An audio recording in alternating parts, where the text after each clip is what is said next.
Salam, hər vaxtınız xeyir. Fiqur cədvəlləri mövzusundan birinci sualın izahına baxıram. Fiqur cədvəllərində belədir ki, bizə bir cədvəl verib və bu cədvəldə ulduz operatoru görsün.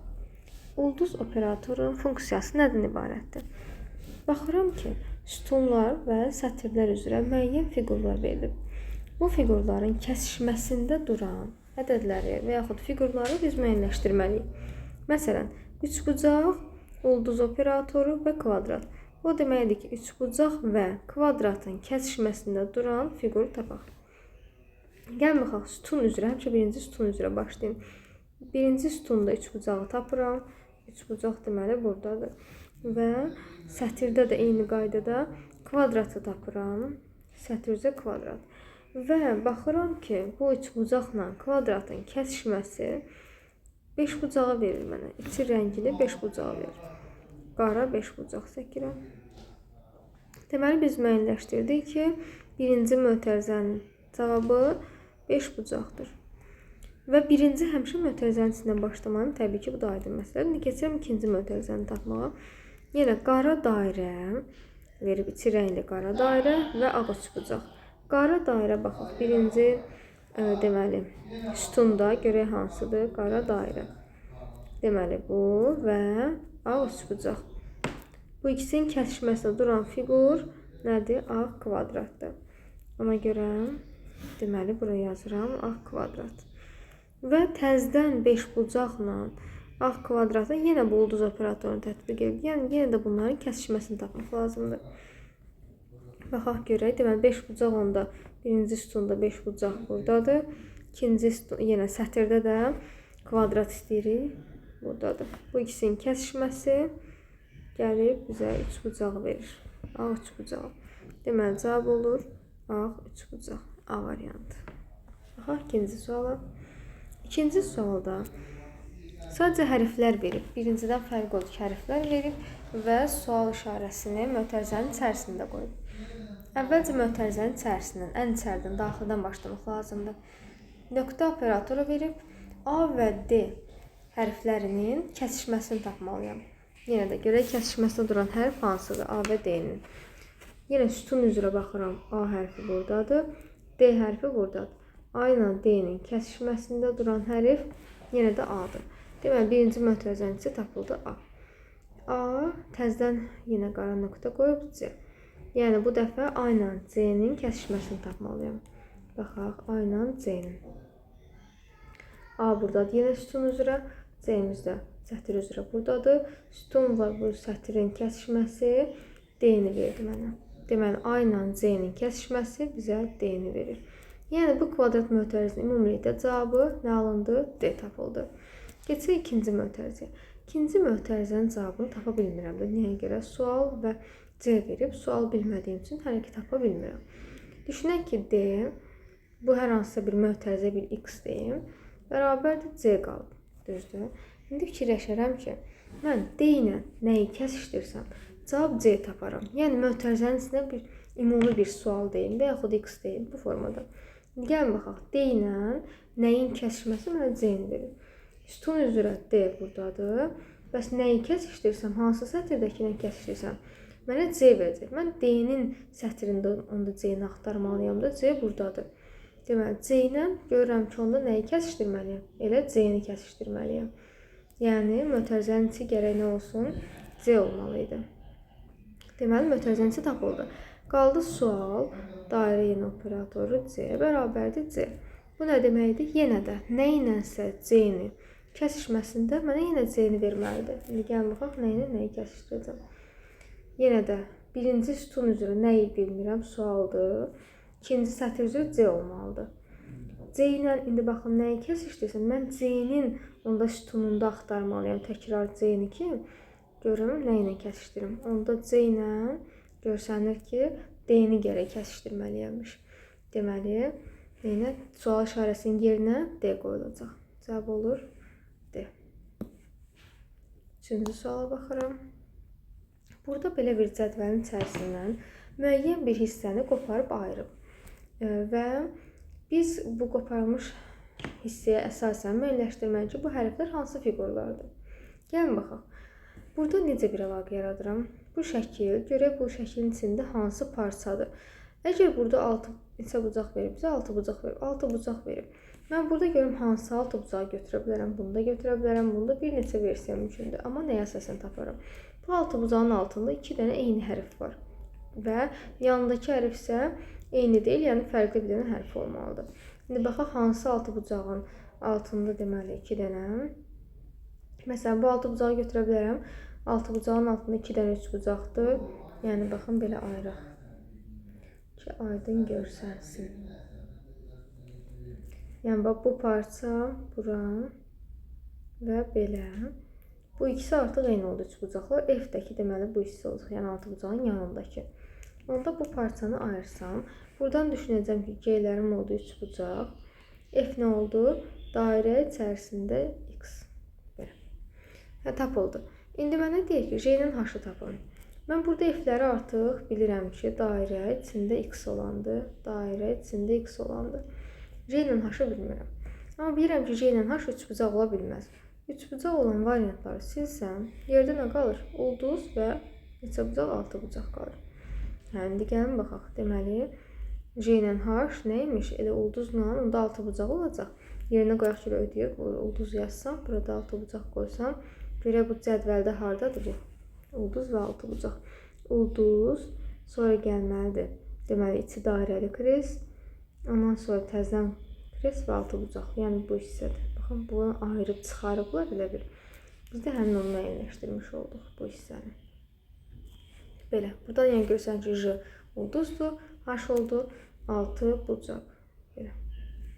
Keçək növbəti suala. 4-cü suala baxıram. 4-cü sualda biraz ardıcılıqlara oxşuyur, amma yəni əlaqə nədir burada? Baxıram ki, bir xət var, aşağıda çıxıntı, 2 xət var, 3 xət var, düzdür? Və yaxud aşağıda, deməli 1, 2, 3-ün 3-ü də var, istifadə olunur. Aşağıda 1, 2, 3, 1 və 2. Yenə də 1, 2, 3 rəqəmlərinin hərəsindən bir dəfə istifadə olunur. Burada isə 2 çıxıntı var, 3 çıxıntı var. Hansı çıxıntı yoxdur? 1 çıxıntı yoxdur, düzdür? Bir çıxıntı yoxdursa, variantlarda görə hansında bir çıxıntı varsa onları saxlayacağım. Ya B variantıdır, ya da Y variantı. C, A, D variantını silirəm. Sonra bəs nəyə baxaram? Baxaram ki, bu içərisindəki oxlara. Oxların istiqaməti birində yuxarı baxır, birində sol tərəfə baxır, birində aşağı baxır. Deməli, bizə lazımdır yuxarı baxan, sonra aşağı baxan, bir də sol tərəfə baxan, bir də aşağı baxan. İndi baxıram ikincidə. Aşağı baxan var. Bəli, var. Yuxarı baxan var. Bəli. Bir də sola baxan var. İndi görə burada nə çatmır? Sola baxan da var. Aşağı var. Nə yoxdur? Yuxarı baxan çatmır. Deməli, variantlarda hansını götürəcəm? Y variantı, yəni oxun istiqaməti yuxarı olanı. Bunu eyni qayda biz sətri üzrə müəyyənləşdirdik. Eyni qaydada sütun üzrə də müəyyənləşdirə bilərdim.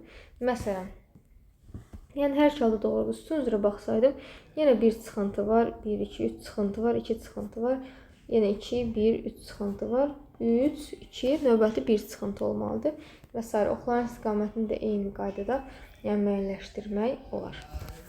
Bu belə. Keçək 5-ci suala. Burada nəyə baxaram? 5-ci sualda deməli bizdən nə istəyir? Əvvəlcə baxaq içindəki boz rəngli xanaların sayına. 1, 2 dənəsi rəngli xanadır, yəni bozdur. Burada isə 1, 2, 3 dənə xana, 1 xana. Deməli, 2 xana oldu, 3 xana, 1 xana, rəngli xanalar. Yenə aşağıda 1 xana, 2 xana, 3 xana, növbəti 3 xana, 1 xana və 2 xana olmalıdır.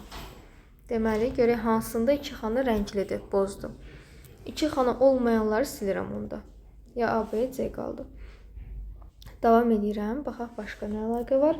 Ümumi bütöv fiqura baxıram. Dairədir, 4 bucaqdır, yəni rombdur. Burada nədir? Kvadratdır. Romb var, kvadratım var, dairəm var. Kvadrat var, dairə var, nə çatmır? Romb çatmır bir dənə. Deməli, buradakı fiqur romb olmalıymış. Yəni, cavab olur B variantı. Baxaq 6-cı suala. 6-cı sualda nəyə fikir verək? Baxıram ki, birinci bu sıradakı ədəd, fiqur deyim daha doğrusu, İkinci ilə üçüncünün cəminə bərabərdir. Yəni mən bununla bunu birləşdirsəm birincini alaram. Necə? Məsələn, burada ortada üçbucaq var. Üçbucağı yazarım ortaya. Dairə var. Dairəni yazaram bunun daxilinə. Və deməli, görürəm ki, birinci fiqur alındı. İndi baxaq, ikincisi də doğrudur mu? Yenə də birinci fiqur almaq istəyirəm. Onda bu dairə ilə bunu birləşdirirəm. Alındı ki, birinci fiqur alındı, bəli. İndi gəlin, baxaq, burada nə çatmır? Üçbucaq kvadratdır. Bunu almalıyam, axı, düzdür. Burada isə kvadrat verib. Kvadratın üstünə nə çatmır? Boş üçbucaq çatmır ki, birinci fiqur alınsın. Deməli, variantlarda nəyi götürəcəm? A variantı, boş üçbucaq olanı. Yəni, burada bir dənə üçbucaq olsaydı, bunları birləşdirəndə bu fiqur alınardı. Cavab oldu A bəndi. 7-ci suala baxıram. 7-ci sualda əvvəlcə qara xətlərə baxaq. Qara xətlər bir dəfə baxın sol tərəfdə yerləşir. Bir dəfə solda. Bir dəfə yuxarıda. Yuxarı yazaq. Bir dəfə də sağda. Sağ tərəfdə. Yəni 3 istiqamət var. Yenə o birisində yuxarıda var. Yuxarı var. Sağda var. Aha, bir də aşağıda var bu dəfə. Deməli yazıram onda. Yuxarı. Sağda, bir də aşağıda. İndi baxıram ki, eyni olmadı, düzdür. Bayaqkında solda və sağdaydı. İndi isə yuxarıda, sağda və aşağıda oldu. Düzdürmü? Onda gəlin haşların istiqamətinə baxaq. Yəni, buradan bir əlaqə yarada bilmədim. Düzdür, eyni olmadı. Ona görə keçirəm haşların istiqamətinə baxaq. Haşları bir dəfə şaquli dik saxlayıb, bir dəfə üfüqi formada yerləşdiriblər, bir dəfə də şaquli yerləşdiriblər, sadəcə qaranın istiqamətinin fərqi dəyişiblər. Digər ikinci halda yenə 2 dəfə haşların bu dəfə nə olub? Üfüqi olub, bir dəfə də şaquli olub bu formada. İndi növbətdə necə olar? 2 dənə nə olmalıdır onda? Şaquli olmalıdır. Sadəcə qaranın istiqamətini müəyyənləşdirmək lazımdır. Qaranın da istiqamət hər dəfə tərsinə olur. Baxın. Deməli, burada şaquli ilə şaquli olanda biri sağda olurdu, biri solda olurdu. Yenə də biri yenə üfüqi olanda biri yuxarıda, biri aşağıda olurdu. Onda burada da belə olacaq. İkisi şaquli olanda əgər deməli sağ tərəfdəki qaradırsa, növbəti burada sol tərəfdəki qara olmalıdır. Onda cavab olacaq B variantı. Keçək 8-ci suala.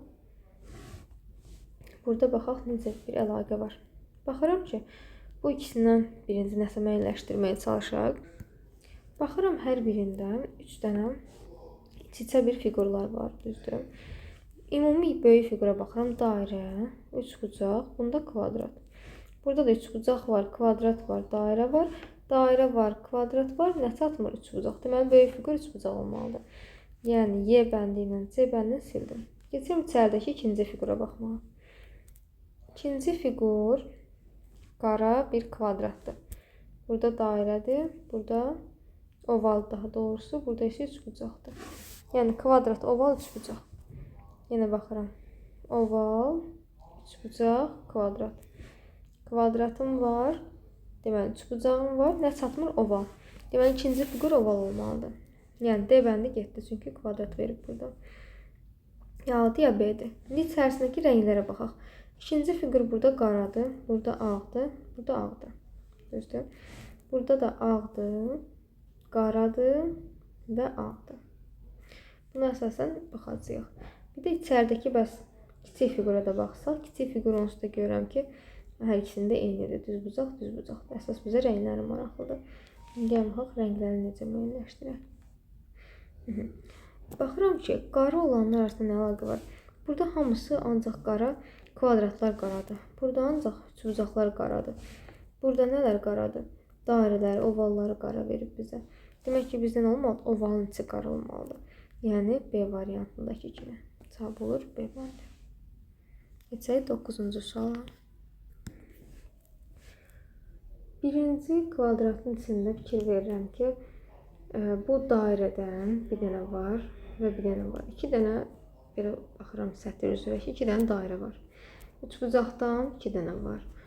Üstəgəldən 2 dənə var və bu 4 dənəli nöqtədən də yenə 2 dənə var. Düzdür, hərəsindən 2 dənədir. Və heç birində yeri dəyişməyib. baxıram üçbucağın yeri belə deyim də sağ yuxarı küncdədirsə, burada da üçbucaq sağ yuxarı küncdədir. Və bu 4 dənəli nöqtə sol yuxarı küncdədirsə, burada da sol yuxarı küncdədir. Dairə və yaxud sağ aşağı küncdədir, burada da sağ aşağı küncdədir. Yəni eyni formada qalmalıdır. Üstəgəllər də eyni qayda dəyişmir. Demək ki, hər fiqurdan 2 dənə olmalıdır və yerdə dəyişməməlidir. Məsələn, burada da baxın 2 dənədir və yeri dəyişmir, yeri dəyişməyib. Burada da onda oxların sayı 2 dənədirsə, deməli oxa ehtiyac yoxdur. Artıq ox olmamalıdır. Oxlanları silirəm. Bir dənə bizə lazım olan bu tərsinə döndürülmüş T hərfindən lazımdır və amma əsas məsələ odur ki, istiqaməti eyni qalsın. Deməli, istiqaməti bu nədir? Sol aşağı küncdədir. Sol aşağı küncdə olan T bizə lazımdır demək ki. Yəni, bu ola bilməz. Bu da ola bilməz, elə B variantıdır. Cavab olur, B bəndi. Keçək, 10-cu sualda baxaq. Deməli, 10-cu sualda görək nələr var. Nöqtələr baxıram hər üçündə eynidir. Baxıram ki, birinci və ikinci şəkli birləşdirib üçüncünü alıb. Amma nələr var? Məsələn, bu hissə görsən burada yoxdur, birləşdirib bura yazıb. Sonra bu xətt bunda yoxdur, birləşdirib yazıb. Sonra bu aşağıdakı xətt bunda var, bunda yoxdur, birləşdirib bura yazıb. Bəs bu xətt niyə bunda da var, bunda da var, amma burada yoxdur? Demək ki, ikisində də olan xətti götürüb bura yazmır, birləşdirmir. Və yaxud da ikinci şəkildə yoxlayaq. Deməli, bu xətt var hər ikisində, ona görə çəkməyib burada. Sonra bu istiqamətdə bir xətt görsən, burada yoxdur deyə, burada var, orada var, birində var, birində yoxdursa çəkib saxlayıb. Sonra bu, belə deyim də, sol tərəfdəki şaquli bu düz xətt. Görsən, yenə bu istiqamətdə burada yoxdur, burada var, burada yoxdur, burada var. Ona görə birləşəndə burada birini mütləq çəkiblər. Yəni, eyni qayda sağ tərəfdə də, sağda da birində var, birində yoxdur deyə burada çəkiblər. Amma aşağıda ikisində də var deyə onu saxlamayıblar. Onda gəlin biz müəyyənləşdirək. Bu istiqamətdə xəttim var, burada amma yoxdur. Demək ki, olmalıdır bir dənə şaquli xəttim olsun gərək mütləq ki. Deməli, D ola bilməz, Y ola bilməz. Keçdim, görək nə var? Aşağı xəttim yoxdur burada, amma burada var. Deməli, aşağı xəttim mütləq olmalıdır. Onda B ola bilməz ki, aşağısı yoxdur. Sonra nə? C ilə A-nın arasındakı fərqə baxıram ki, bu diaqonallar üzərində fərq var nəsə. Baxaq görə diaqonal olmalıdır, yoxsa olmalıdır. Məsələn, bu diaqonal var. Bunda da var. Düzdür? İkisində də var deyə olmamalıdır. Diaqonal olmamalıdır. Yəni C variantı olacaq. Burada yoxdur. Çünki burada heç elə bir diaqonal belə yoxdur. Heç birində yoxdur. Deməli, cavab olur C bəndi.